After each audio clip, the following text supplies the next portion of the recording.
बिस्मिल्लाहिर्रहमानिर्रहीम। कानूनी शहादत यानी कि QSO कानूनी शहादत आर्डर 1984, इस पे आज पहला लेक्चर हम डिस्कस करेंगे। प्रीएम्बल, ऑब्जेक्ट वगैरह गिवन टाइम में जिसका जितना अहाता हो सका टर्म्स का, फौजरी वगैरह और कंस्ट्रक्शन ऑफ एग्रीमेंट या किसी डॉक्यूमेंट को किस तरीके से कंस्ट्रू करना है, समझना है वगैरह वगैरह, अहम जो चीज़ें आज डिस्कस करने जा रहे हैं। First of all the QSO replaced the earlier act, Evidence Act, in the year 1984 और इसका प्रोमलगेशन यानी नफाज हुआ 26 अक्टूबर 1984 को। पुराना नाम इसका एविडेंस एक्ट है और नया नाम इसका कानूनी शहादत रखा गया है। और इसमें अगर इसको देखें कि इसके एप्लीकेशन का मोड क्या है, तो वो ऑब्जेक्टिव भी है, सब्जेक्टिव भी है और एडजेक्टिव भी है। तो तीनों में इस पॉइंट पे आप एक जजमेंट नोट कर लें कि ये PLD 1966 लाहौर पेज 512, यानी ये ऑब्जेक्टिव मोड भी है, which is intended to obtain certain object. Adjective, एक something additional providing the procedure to get a thing done or performed.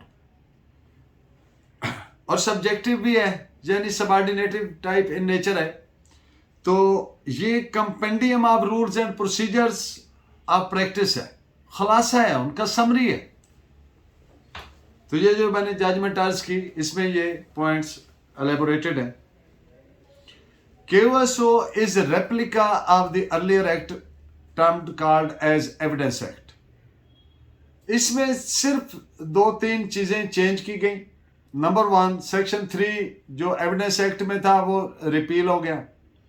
Section 4, 5, 6 add हुए which are related to Hudood ordinance cases. और फिर इसमें addition हुआ article 44 का। Article 44 ये है कि जो मुलजिम है that would be subjected to cross examination, कब? जब वो बतौर गवाह अपने आप को पेश करे। यहाँ पे आगे चल के डिटेल में बात हो जाएगी, लेकिन अभी इसको गवाह की नेचर को आप देख लीजिए कि अगर सेक्शन 340 CRPC 340 CRPC के तहत मुलजिम बतौर गवाह अपने आप को प्रोड्यूस करता है तो he would be subject to cross examination. ये आर्टिकल 44 QSO प्रोवाइड करता है। लेकिन अगर बयान मुलजमान जिसको कहते हैं, यानी 342 के तहत उसने अपना बयान रिकॉर्ड करवाया, that is not recorded under oath, तो वो फिर सब्जेक्ट टू क्रॉस एग्जामिनेशन नहीं होगा। वो जब कंसर्न टॉपिक आएगा हमारा CRPC में, तो उसमें लेंथ बात हो जाएगी। तो ये आर्टिकल 44 इसमें ऐड किया गया। और फिर आर्टिकल 42 में सेकंड प्रोविजो ऐड किया गया। वो क्या है कि जब हदूद केसेस के तहत ट्रायल हो रहा होगा तो फिर ये आर्टिकल 42 जो है इसकी एप्लीकेशन नहीं होगी, आर्टिकल 42 की, जब हदूद केसेस का ट्रायल होगा। इसके अलावा बाकी verbatim as it is reproduce कर दिया गया। फर्क अगर कहा जाए तो यही है फॉर ऑल प्रैक्टिकल पर्पसेज कि वो अंग्रेजी के हरूफ हैं एविडेंस एक्ट, और कानूनी शहादत उर्दू या अरबिक वर्ड है, बाकी सेम है। एज रिगार्ड्स के जो मैंने अर्ज किया कि आर्टिकल 4, 5, 6 वगैरह, तो वो हदूद केसेस हैं। और जब से ये नाफिज हुआ है एक भी शख्स को हदूद केस में सजा नहीं दी गई, वो एक अलग डिबेट है। तो ये तो इसकी चेंज। एक इसमें चेंज ये किया गया, आप जानते हैं पाकिस्तान में 3 बड़े मार्शल्ला रह चुके हैं, 10-10 साल के टन्योर रहे। तो ये जब प्रोमलगेशन ऑफ कानूनी शहादत आर्डर 1984 हुआ, तब भी मार्शल्ला फौजी हुकूमत थी। तो इसमें ये हेल्ड हुआ कि कोर्ट मार्शल, चाहे वो under army act court martial जो होता है, वो किसी ट्राइब्यूनल के तहत हो या किसी दीगर अथॉरिटी के तहत, वो that will be deemed to be included in QSO, यानी इसके प्रिंसिपल्स के तहत ही होगा। और दूसरी बात कि एफिडेविट्स जो हैं वो पहले जो एविडेंस एक्ट था उसमें इंक्लूडेड नहीं थे, जबकि कानूनी शहादत में उनको इम्यून नहीं किया गया। तो ये 2-3 उसमें चेंजेस हैं, बाकी सारा उसका रेप्लिका है, हू बहू नकल है, वही सारा रिप्रोड्यूस कर दिया। ये तो पहले और बाद वाले की सूरत हाल। अब प्रीएम्बल की बात हुई। ऑब्जेक्टिव्स का क्या है? जो कानूनी शहादत में दिया गया ऑब्जेक्ट है वो ये है कि जो principles governing the law of evidence to make them in conformity with the injunctions of Islam, कुरान और सुन्ना के मुताबिकत में उन प्रिंसिपल्स को लाना है। ये बेसिक इसका ऑब्जेक्ट है। इस पे आप नोट फरमाएं, जजमेंट PLD 1995 कराची, पेज 469। जहां तक इस्लामिक लॉ के प्रिंसिपल्स हैं, अगर वो कोडिफाइड नहीं है, यानी कि एनेक्टमेंट नहीं है, कानून साजी के जरिए कोडिफाइड नहीं है, तो फिर परसी एप्लीकेबल नहीं होंगे। परसी मतलब खुद ही आज खुद, और ना ही court could be pressed in the court of law. इस पॉइंट पे जजमेंट नोट फरमाएं, PLD 1994 Lahore, page 492। QSO shall be applicable to all judicial and quasi-judicial proceedings. Quasi literally means semi या मिलता जुलता, resembling, मुशाबत रखने वाला, यानी जैसे कि ट्राइब्यूनल्स वगैरह होते हैं, रेंट ट्राइब्यूनल है, अदर सो मैनी ट्राइब्यूनल्स, तो उनको भी ये एप्लीकेबल होगा QSO। ट्राइब्यूनल्स की वर्किंग के बारे में इसमें गाइडेंस दी गई QSO में कि tribunals are suppose to follow the fundamental principles of law of evidence. Number 2, natural justice के प्रिंसिपल्स, जिनको एक्विटेबल प्रिंसिपल्स भी कहते हैं, for instance to be heard, और किसी को अनहार्ड कंडेम न करना, और उसको अपनी बात प्रॉपर कहने से कहने। अब तो आर्टिकल में भी आर्टिकल 10A कॉन्स्टिट्यूशन में ऐड किया गया और उसको बुनियादी हक भी बना दिया गया। और दूसरी बात कि वो ट्राइब्यूनल्स राइट ऑफ हियरिंग दें, इसार्ट ऑफ इंक्वायरी करें, कलेक्शन ऑफ एविडेंस करें, और उसको जुडिशल माइंड अप्लाई करें, और मेरिट पे फैसला करें जुडिशल माइंड अप्लाई करते हुए। ये तमाम ट्राइब्यूनल्स को QSO गाइडेंस देता है। This is reported as PLD 1966 Lahore, page 16। Rules of evidence are formulated to meet the ends of justice. बुनियादी ऑब्जेक्ट के इंसाफ के तकाजे पूरे करने जितने भी रूल्स ऑफ कानूनी शहादत हैं, while adhering to universal scheme of procedure.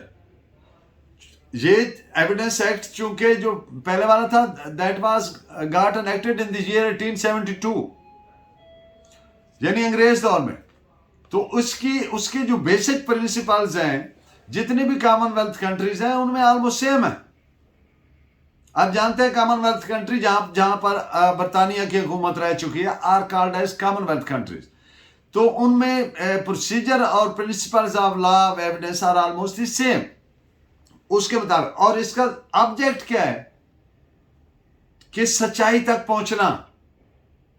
इस जंबल ऑफ कॉन्फ्लिक्टिंग फैक्ट्स है, कंट्रोवर्सीज है। कहते हैं कि एक जैसे भूसे का ढेर है, उसमें से सच्चाई का दाना तलाश करना है, to sort out the grain of truth from the chaff. तो ये उसको ऑब्जेक्ट है कि सच्चाई तक पहुंचना और इंसाफ करना, इंसाफ के तकाजे पूरे करना। This is reported as PLD 1991 Azad Jammu and Kashmir, page 76। Court का QSO गाइड करता है कोर्ट को कि जो डिमीनर ऑफ विटनेस है वो बीइंग ए रेलेवेंट फैक्ट, तो कोर्ट उसका नोटिस लेगी। और बाज औकात जो डिमीनर है यानी तौर अतवार है, मसलन गवाह घबरा रहा है, गवाह से सवाल पूछा गया, थूक निकल रहा है, एम्बेरस हो रहा है, उसकी बॉडी लैंग्वेज क्या कह रही है, these all things are very important. इनसे बॉडी लैंग्वेज से उसका पता चलता है कि ये झूठ बोल रहा है, क्या कर रहा है। तो these are at times so much of the importance कि अल्फाज से ज्यादा इसकी अहमियत हो जाती है।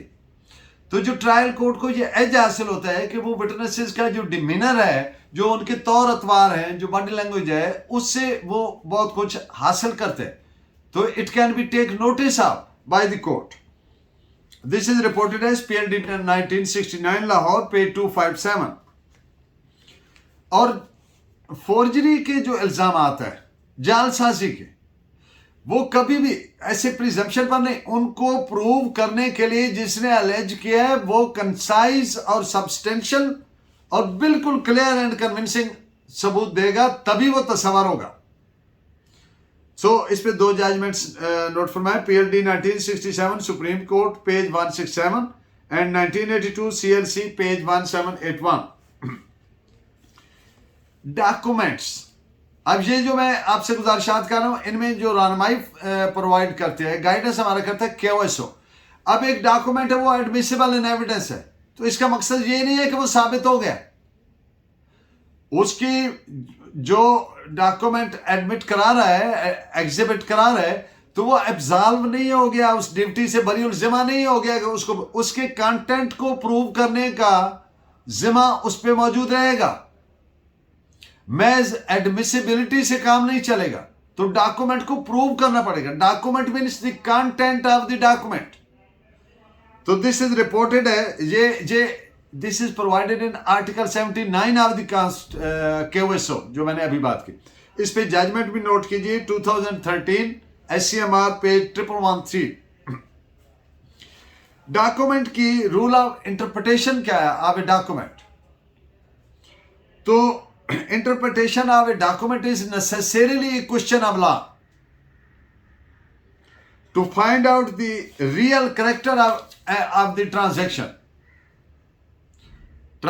मामला जो उस डॉक्यूमेंट में लिखा गया है, वो उस मामले को रियल इंटेंशन तक पहुंचना, रियल करेक्टर के असल में ये है क्या, इसमें से जो parties to that one agreement है, वो इसमें से क्या उनकी इंटेंशन थी, क्या वो करना चाहते थे, क्या मामला था, इसको इंटरप्रिटेशन ऑफ द डॉक्यूमेंट बोलते हैं, कि उसको समझना इन इट्स प्रॉपर पर्सपेक्टिव।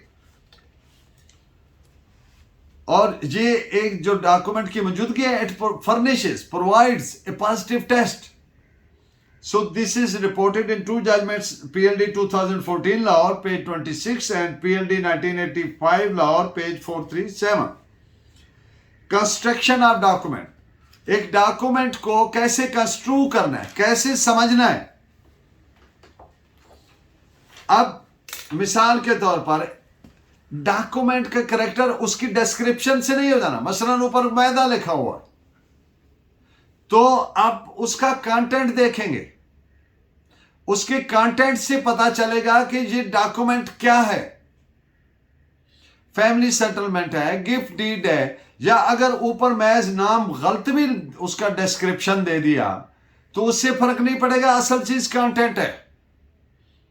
एक FIR के ऊपर कोई सेक्शन गलत लिख दें, लेकिन जो उसका कंटेंट है, असल चीज वो है, उस कंटेंट के मुताबिक कोर्ट की ड्यूटी है टू अप्लाई प्रॉपर सेक्शन। इसी तौर पे डॉक्यूमेंट के ऊपर अगर कुछ गलत भी डिस्क्रिप्शन दे दिया, बुनियादी चीज क्या है, उसका कंटेंट है, उसका जो करेक्टर है, उसको जो समझना है, उसको रिकॉग्नाइज करना है, उसके अपेरेंट नेम से नहीं करना जो जाहिरी तौर पर ऊपर लिखा गया है, बल्कि उसके कंटेंट से, और उसमें जो लैंग्वेज यूज की गई है, and the words used in that language, उन वर्ड्स की जो नेचुरल मीनिंग है उस कंटेक्स्ट में। इससे हमें पता चलेगा कि जो content manifest the intention of the parties, उससे मैनिफेस्टेशन होता है, इजहार होता है कि पार्टीज का क्या इंटेंशन थी, क्या वो करना चाहते थे।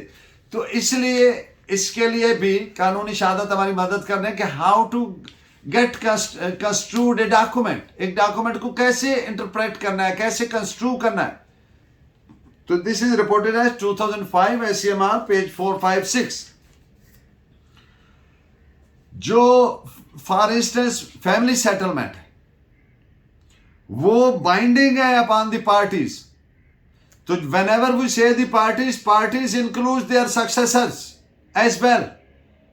अगर एक आदमी ने वादा किया, फौत हो गया, उसके LRs हैं, लीगल एयर्स हैं, उसके सक्सेसर्स हैं, वो उसके बाइंडिंग होंगे, तो वो असर्ट कर सकते हैं। और दूसरी पार्टी वो जो एग्रीमेंट किया उससे पीछे नहीं हो सकती। और वो एग्रीमेंट जो है, वो कोर्ट्स जो है महज किसी टेक्निकलिटी की वजह से रिजेक्ट नहीं कर सकती, पहले वो फैमिली सेटलमेंट का एग्रीमेंट है। This is reported as 2005 SCMR page 564। Thank you for watching and guiding. अल्लाह ने के बाद।